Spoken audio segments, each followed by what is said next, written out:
乡亲啊，咱来换一个话题来讲，咱台湾人有偌年啊爱去日本游览才好。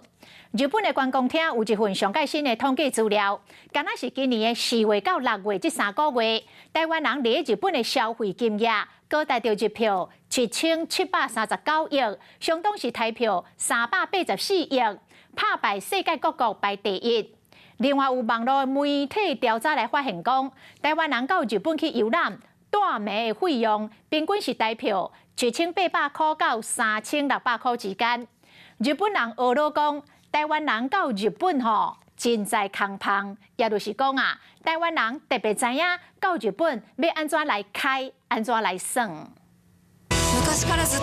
飞悬飞低对地图前彼得帕克同齐体验刺激的冒险。日本环球影城开正在市打造地图前的惊魂历险记，陪伴大家行过20年，会伫咧明年收起来，互真侪台湾人飞去日本和地图前讲西游娜娜。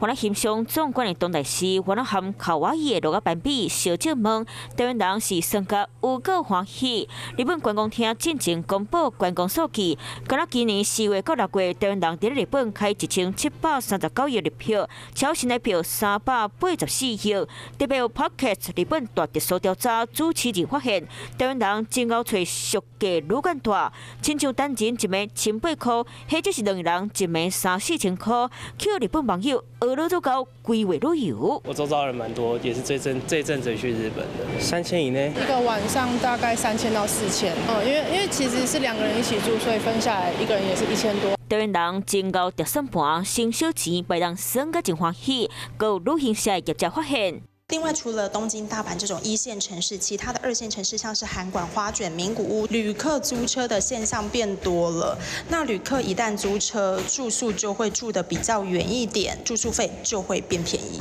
那日本感受台湾人爱来日本的心，海外航空业者嘛利用第5航权开新的航线，泰外籍航空伫咧9月和10月，拢台北飞台北和新千岁航线，国泰航空、捷星航空嘛伫咧前半年正式台北飞东京，上准游日本的新商机。